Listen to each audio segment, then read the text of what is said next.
आपण पाहत आहात EDTV, बातमी अशी जिच्यावर तुम्ही ठेवणार विश्वास।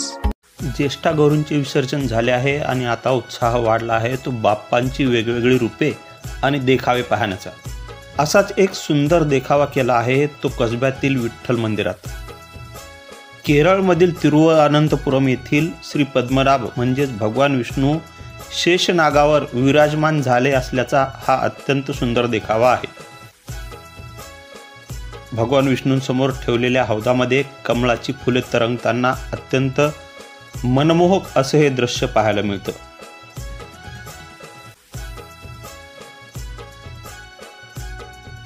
श्री विठ्ठल रुक्मिणी मंदिराच्या प्रवेशद्वारातून आतमध्ये गेल्यानंतर खाली वाकून हा देखावा पाहावा लागतो आणि मंदिराच्या पाठीमागून गेल्यानंतर पहिलं गणपती बाप्पा उंदरावर विराजमान असल्याचं आधी दर्शन घ्यावं लागतं आणि मगच आपल्याला शेषनागावर बसलेले भगवान विष्णू पाहायला मिळतात। या वर्षीचं आणखी एक वैशिष्ट्य आहे ते म्हणजे विघ्ननाशकाच्या भव्य दिव्य आणि उंच मूर्तींचं।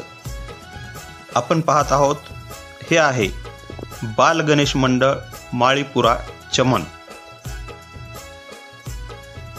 रणसंग्राम गणेश मंडळ मस्तगड, शीतला माता गणेश मंडळ मस्तगड, शीतला माता गणेश मंडळ मस्तगड,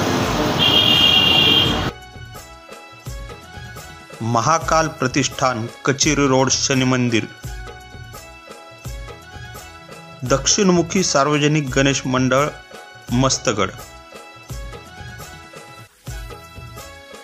हा आहे भाग्यनगरचा राजा,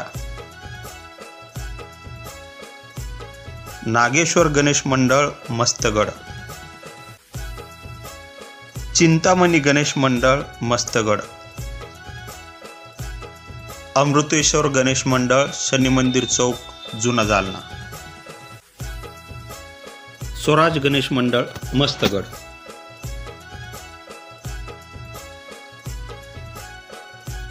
हा देखावा आहे कसब्यामधील सोमेश्वर महादेव मंदिर सार्वजनिक गणेश मंडळाचा।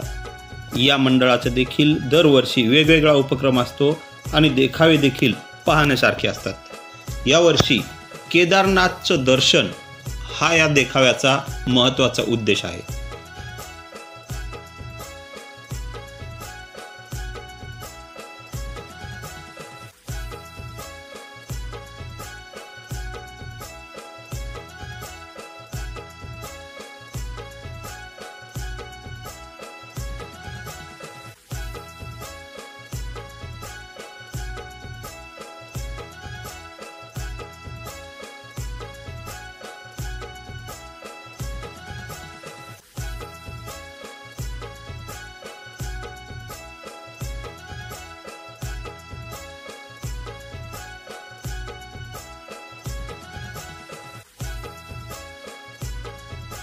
तर चला भक्तांनो, असेच आपण आता रोज गणपती बाप्पांची वेगवेगळी रूपे आणि वेगवेगळे देखावे पाहणार आहोत। मी दिलीप पोहनरकर, EDTV न्यूज जालना।